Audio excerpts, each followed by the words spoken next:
हामी जतिसुकै माथि उठौं, जतिसुकै यताउति दगुरौं, जतिसुकै ठूलो स्वरमा गर्जौं, तर हामी फगत पानीको थोपा हौं। पानीका निर्बलिया थोपा जो सूर्यद्वारा माथि उचालिन्छौं र बादल बन्छौं।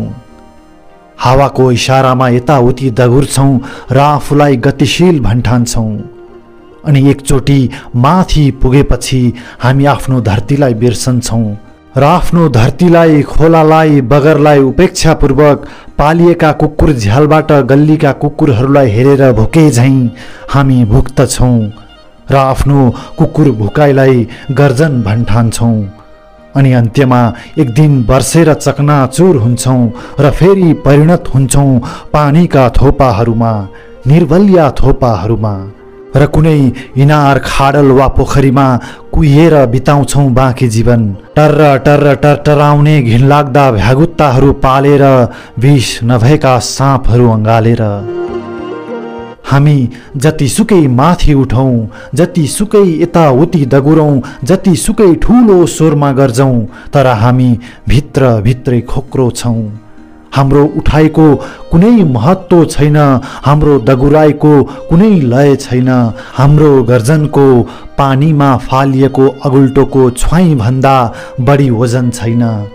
हामी बाहिरबाट जतिसुकै उच्च देखिए तापनि भित्रभित्र निरन्तर खिँदै र घिसिँदै गइरहेका छौं। हाम्रो बाहिरको उचाइ झुटा हो, भ्रम हो। अग्लो टाकुरामा उम्रेका च्याउका उचाइ भन्दा यसको बढ्ता महत्त्व छैन, वा दुईटा अग्ला बाँस खुट्टामा बाँधेर हिँड्ने भारतीय चटकेको उचाइ भन्दा यसको बढी विशेषता छैन। अग्लो चुच्चे टोपी लगाई नाच्ने सर्कसको जोकरको उचाइ भन्दा यसको बढी विशेषता छैन। हामी बाहिरको उचाइमा रमेका छौं, लट्ठिएका छौं, फुलेका छौं, तर हामीले आफ्नो आस्थाको दीपमा निरन्तर हिँड्दै र घिसिँदै गइरहेको कुरालाई भुलेका छौं। हिंताको सानो दीपमा पछारिएर हामीले आफ्नो पूर्व स्मृति गुमाइसक्यौं। हामीले आफ्नो विगत उचाइलाई बिर्सिसक्यौं। हामीले मानिसको सामान्य उचाइलाई बिर्सिसक्यौं। हामीले सामान्य मानिसको उचाइलाई बिर्सिसक्यौं। त्यसैले जब कुनै सामान्य मानिस कथामा वर्णित गुलीभर झैं आइपल्टन्छ हाम्रो आस्थाको दीपमा, हामी छक्क परेर उसलाई हेर्छौं। हामी उसलाई हेरेर छक्क पर्छौं। हामीलाई उसको उचाइ देखेर आश्चर्य लाग्छ।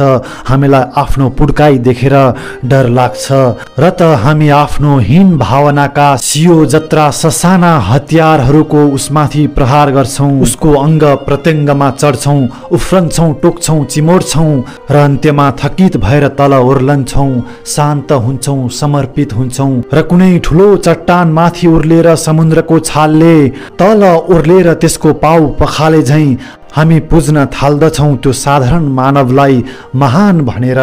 हामी बाहिरबाट जतिसुकै उच्च देखिए तापनि भित्रभित्रै निरन्तर हिँड्दै गइरहेका छौं।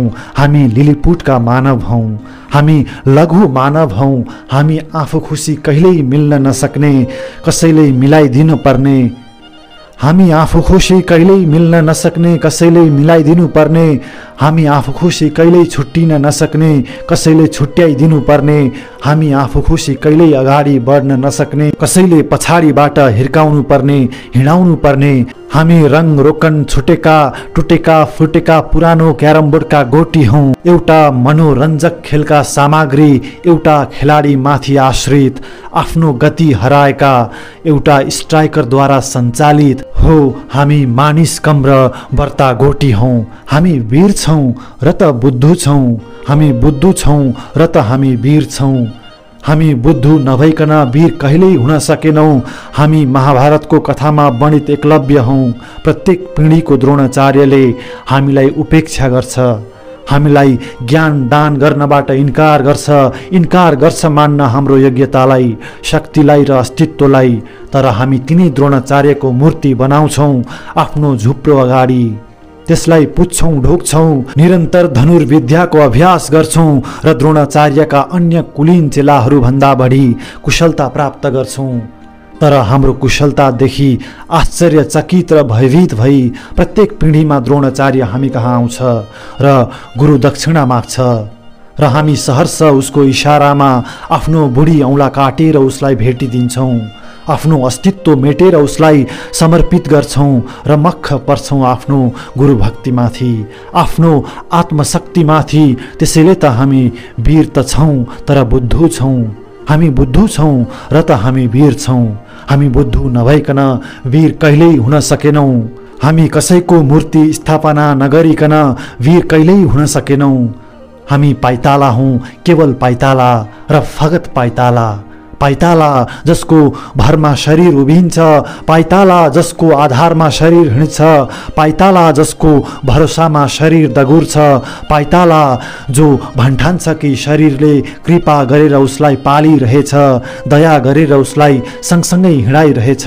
मक्ख पर्छ शरीरको महानतामाथि र सधैँ सम्पूर्ण शरीरको भार सहन्छ, सधैँ शरीरको सबभन्दा तल रहन्छ, कहिल्यै शिर उचालेर माथि हेर्दैन, सधैँ सधैँ नतमस्तक रहन्छ। हामी पाइताला हौँ, हामी दौडमा प्रथम हुन्छौँ र हाम्रो निधारले टिका थाप्छ, हामी दौडमा प्रथम हुन्छौँ र हाम्रो घाँटीले माला लगाउँछ, हामी दौडमा प्रथम हुन्छौँ र हाम्रो छातीले तकमा टाँस्छ।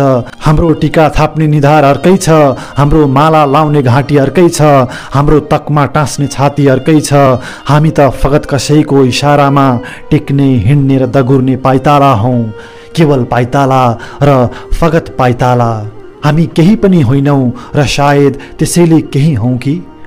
हामी कतै पनि केही पनि छैनौँ र सायद त्यसैले कतै केही छौँ कि? हामी बाँचिरहेका छैनौँ तर सायद त्यसैले पो बाँचेका छौँ कि? त्यसैले आओ ए शून्य पूजकहरू, हामी सब मिलेर पुजौँ यो शून्यतालाई, हामी सब मिलेर ढोगौँ यो रिक्ततालाई, हाम्रो अस्तित्वको यो देवतालाई, हाम्रो अस्तित्वको यो देवतालाई।